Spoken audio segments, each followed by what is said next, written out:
Hello guys, welcome to this channel. इस video में मैं आपको बताऊंगा कि कैसे आप अपने रनिंग और मसल बिल्डिंग दोनों को बैलेंस करें। इस साल का मेरा एम है कि मैं 42 किलोमीटर्स की मैराथन में पार्टिसिपेट करूं और इन दिस प्रोसेस मैं अपना मसल मास को लूज़ नहीं करना चाहता। तो मेरा ट्रेनिंग शेड्यूल क्या है और मेरी स्ट्रेटजीज़ क्या है जिससे मेरा एंड्योरेंस भी बिल्ड हो, मसल मास भी बिल्ड हो और मेरी प्रोफेशनल लाइफ हैम्पर ना हो।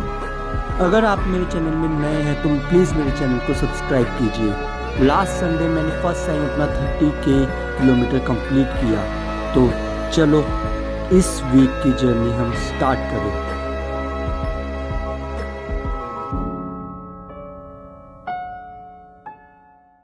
लास्ट 30 के अटैम्प्ट करने के बाद आज एनर्जी बहुत ही ज़्यादा लो थी। कल वाटर का इंटेक मैंने बहुत ही ज़्यादा रखा हुआ था, बट स्टिल अभी भी फील हो रहा है कि बॉडी में वाटर की डेफिशिएंसी है। इसी वजह से आज हमने अपने स्ट्रेंथ ट्रेनिंग को प्रायोरिटी नहीं दी।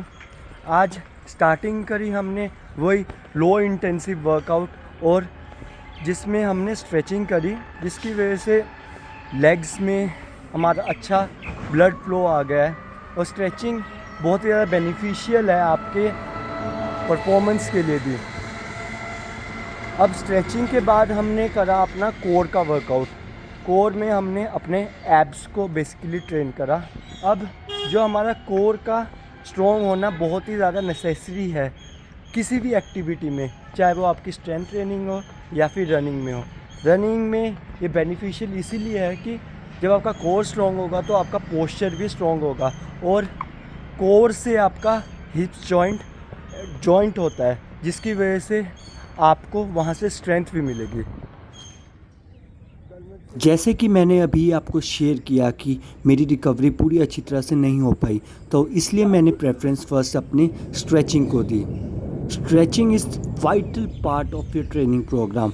मोस्ट ऑफ द टाइम ये निगलेक्ट हो जाती है अपने ट्रेनिंग में। स्ट्रेचिंग, फ्लेक्सिबिलिटी आपको ये इंक्लूड करना चाहिए। देन उसके बाद अपने कोर को ट्रेन करा। कोर में हमने डिफरेंट वेरिएशंस ली जिससे हमारा पूरा कोर ट्रेन हो जाए। ये कुछ वेरिएशन आप भी ट्राई कर सकते हैं। एंड ये जो एक्सरसाइज है it's modified plank and then हमने साइड क्रंचेस लगाए और लास्ट में लेग रेजेस। इन सब के 3-3 सेट करे हमने।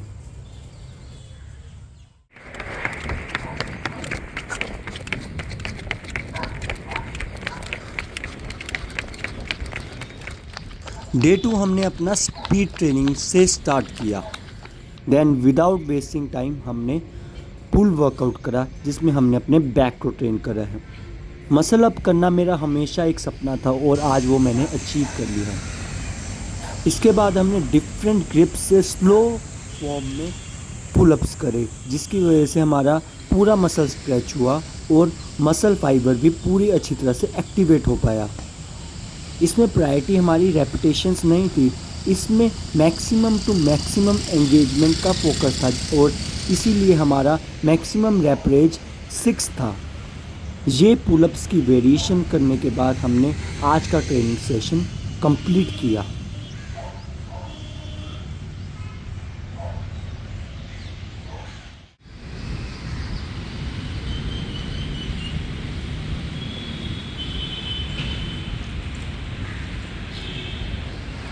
तो आज का टेम्पो सेशन कंप्लीटेड। अभी इतनी अच्छी एरोबिक फिटनेस नहीं है जिसमें हम जो अपना टेम्पो पेस है वो लॉन्गर पीरियड ऑफ टाइम तक होल्ड कर पाए। जैसे कि अभी मैंने क्या किया, 12 to 13 मिनट टेम्पो रन किया, देन उसके बाद 5 मिनट्स नॉर्मल वॉक किया, उसके बाद फिर दोबारा मैंने कंटिन्यू किया, जिसकी वजह से मुझे रिकवरी मिल गई और मेरा टेम्पो रन कंप्लीट भी हो गया। अब थोड़ी सी एक्टिविटी, ये जो वर्कआउट प्लान्स है थोड़े से बोरिंग हो गए हैं क्योंकि अब इट्स डिमांडिंग मोर और उतना लेवल ऑफ एनर्जी नहीं रह पाता। बट इसी जोन से बाहर आना है, बिकॉज अगर हम कॉन्टीन्यूस प्रैक्टिस करते रहेंगे तभी हम एक्सीड कर पाएंगे।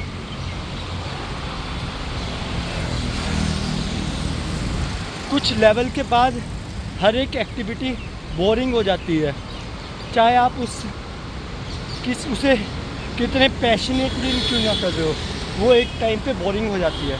बट उसी टाइम आप मिलियन टाइम्स उसे प्रैक्टिस कर पाओगे, उसे मिलियन टाइम प्रैक्टिस करते रहोगे तो जाके आप एक्सपर्ट हो जाओगे।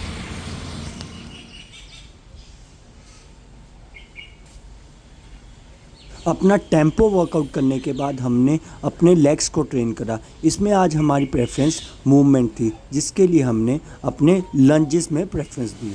ये अब जो मॉडिफिकेशन है ये सुमो स्क्वाट्स की है, जिसमें हमने बारबल का यूज़ किया। हमारा मेन प्रायोरिटी था कि अपने इनर थाइस को मैक्सिमम टू मैक्सिमम स्ट्रेच दे पाए, और मौसम बहुत ही ज़्यादा सूदिंग था। ये वाली मूवमेंट हमारी प्रेसिंग प्लस अपने लेग्स की कोऑर्डिनेशन पे बेस थी, जिसमें आपका कोर का एंगेजमेंट भी वाइटल इम्पोर्टेंस रखता है। आप ये मॉडिफिकेशन ज़रूर ट्राई कर सकते हैं। ट्राई करें कि वेट अंडर कंट्रोल हो। तो आज का डे स्टार्ट हो गया।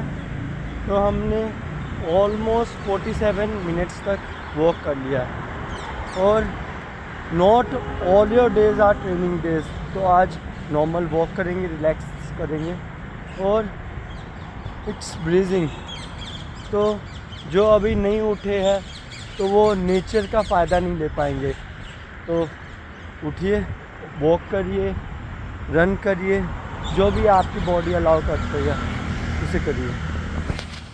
तो अभी 1 आवर, ऑलमोस्ट 1 आवर से ज़्यादा कुछ हमने अपना वॉक कर लिया है। वॉकिंग के बाद ही अभी थोड़ी सी बॉडी स्टिफ हो गई, थोड़ा सा बॉडी को रिलैक्स करके आज हम मसल अप्स में प्रायोरिटी देंगे।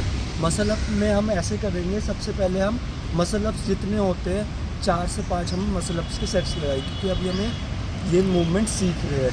देन उसके बाद हम मसल अप की मूवमेंट को 2 पार्ट्स में डिवाइड कर देंगे।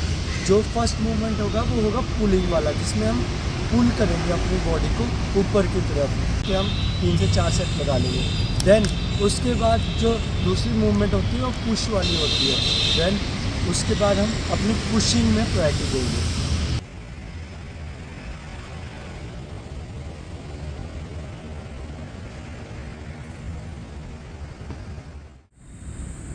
लास्ट वीक हमारा रनिंग ड्रिल्स निगलेक्ट हो गया था, इसीलिए आज हमने प्रैक्टिस की अपने रनिंग ड्रिल्स की।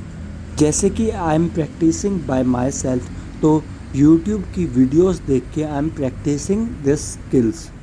ड्रिल्स का इम्पोर्टेंस आपकी रनिंग फॉर्म में है। अगर आपका रनिंग फॉर्म और पोस्चर अच्छा होगा तो आप इंजरी फ्री रहेंगे, और साथ में आपका परफॉर्मेंस भी बढ़ जाएगा। Running drills seems easy, but इसमें आपका मसल का एंगेजमेंट बहुत ज़्यादा अच्छा होता है, और जिससे आपके मसल स्ट्रॉन्ग बन जाते हैं। क्योंकि वाइल रनिंग आपकी बॉडी फ्लो में होती है, और हम अपना माइंड को ज़्यादा यूज़ नहीं कर पाते। और रनिंग ड्रिल्स में हमारा मसल एंड माइंड कनेक्शन बहुत ही अच्छा होता है। इसके बाद हमने अपने बाइसेप्स को ट्रेन करा। बाइसेप्स में हमने ऐसी वेरिएशन रखी है जिसमें हमारा ओब्लिक भी ट्रेन हो जाए, और मैक्सिमम टू मैक्सिमम हमारे बाइसेप्स में स्ट्रेस मिले। जैसे कि आप देख पा रहे, जैसे ही मैं बेंड हो रहा हूँ, और तभी मेरा आर्म इजीली मैक्सिमम पोटेंशियल में स्ट्रेच हो पा रहा है, जिसकी वजह से मेरा लोअर बाइसेप्स भी एंगेज हो पा रहा है। ये मॉडिफिकेशन बहुत आपके कोर को एज वेल एज आपके बाइसेप्स को ट्रेन कर रही है। बढ़िया,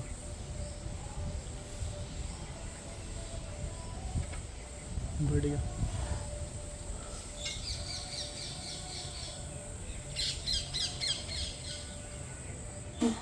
और जो ये बाइसेप की वेरिएशन है, इसमें आपका स्टेबिलिटी बहुत ही ज़्यादा इम्पोर्टेंस रखता है। हमारे बॉडी में कुछ ऐसे मसल्स हैं जो डायरेक्टली ट्रेन नहीं हो पाते, और ये इनडायरेक्टली ट्रेन होते हैं हमारे बैलेंसिंग से। इस एक्सरसाइज में आपका बैलेंस बहुत ही ज़्यादा इम्पोर्टेंस रखता है। आपको कैलकुलेटिव स्ट्रेंथ लगानी पड़ती है जिसकी वजह से आपका बैलेंस ना बिगड़े।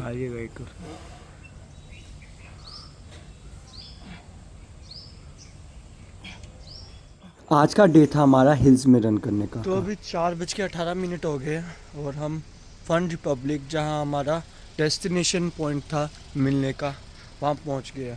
लोग यूजुअली इधर मूवीज़ देखने आते हैं, तो हम रनर्स अपने डेस्टिनेशन पॉइंट में मिलेंगे और जाके अपना ट्रैक पकड़ेंगे। आज थोड़ा सा टफेस्ट होने वाला है ट्रैक, बिकॉज हमने थोड़ा सा हिल्स और एलिवेशन में कभी ट्रेन नहीं किया, तो ये फर्स्ट टाइम है। ज़्यादा किलोमीटर्स नहीं होंगे। We are trying to get 21 kilometre. जैसे ही हम अपने रनिंग स्टार्ट कर रहे थे, हम थोड़े से स्ट्रेच कर रहे थे, तभी हमें टेक्निकल मसल्स जिम मिल गए। इन्होंने हमें ज्वाइन किया और काफ़ी ज़्यादा इम्पोर्टेंट हमें इंफॉर्मेशन दी। मेरा भी कुछ एम ऐसा ही है जिसमें मैं अपने मसल्स को बिल्ड करूं और साथ में अपनी इंड्योरेंस को बनाए रखूं। जैसे कि आप देख पा रहे हैं, हमारा स्टेप बहुत ही ज़्यादा कैलकुलेटिव वे में जा रहा है, बिकॉज एलिवेशन ज़्यादा है। हमें अपनी एनर्जी को कंजर्व करके चलना होता है। तो अभी टिम्बल ट्रेन पहुंच गए, 10.5 किलोमीटर हो गया। अब इधर से वापसी। वेदर देखो क्या मज़ेदार है। तो फर्स्ट टाइम था, टफ था थोड़ा।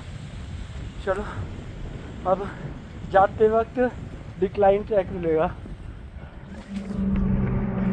लाइफ पे आप जिस पाथ पे चलोगे, उस पाथ में आपको वैसे लोग मिलते रहेंगे। हम अक्सर सोचते हैं कि हम ही हैं जो पागलों की तरह कर रहे हैं, पर इधर जनता है जो इस लाइन में लगी हुई है। एग्जाम्पल आपको दिखा देता हूँ। हाँ 14-15 आई गेस। हाँ 16 साल के होंगे लोग। और हम ये सोचते हैं कि हम ही हैं। बच्चे बचपन से ये चीज़ प्रैक्टिस कर रहे हैं। तो मैं ये यूथ को सिखाना चाहता हूँ कि भाई करो, फिटनेस में भी ध्यान दो। अगर हेल्थ है तभी सब कुछ है। Run completed.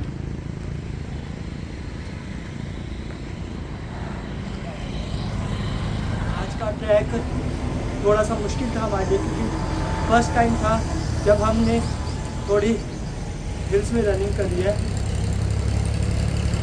फर्स्ट जब हमने स्टार्ट किया था, पेस बहुत ही ज़्यादा कम था, बिकॉज विंड भी हमारे फेवर में नहीं थी। विंड भी ऑपोजिट डायरेक्शन में फ्लो कर रही थी और हाइट ज़्यादा थी, तो पेस स्लो था और एफर्ट ज़्यादा थे। देन जैसे ही हमारा ऊपर हम टिम्बर ट्रेन में पहुँचे, उधर ऑलमोस्ट 10 से ज़्यादा किलोमीटर्स हो गए थे। उधर हमने आई गेस 3-4 मिनट का रेस्ट लिया, थोड़ा सा पानी पिया, देन वापस हो गए। वापसी में थोड़ा इजी था और जिसकी वजह से थोड़ा पेस भी बना। आई गेस मेरा पेस 432 पर किलोमीटर तक पहुंच गया था। देन हमने अपना ये रेस फिनिश किया। अब मैं अपने डेस्टिनेशन में पहुंच गया हूँ। अब मोस्ट इम्पोर्टेंट हाइड्रेशन को पूरा करेंगे। अपने सोल्ट्स लेंगे, सोल्ट्स मतलब ORS, और हाइड्रेशन पानी जितना हो सके ज़्यादा से ज़्यादा हमें पीना पड़ेगा।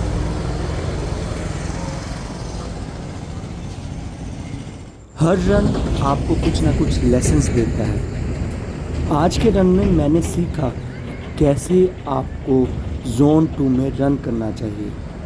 आगे की स्ट्रेटजी होगी कि मैं जोन 2 में रन करूँ। भी मेरा heart rate out of control जाता है, जो कि अभी 170 के आसपास है। मीन्स मेरा एफर्ट बहुत ही ज़्यादा लग रहा है।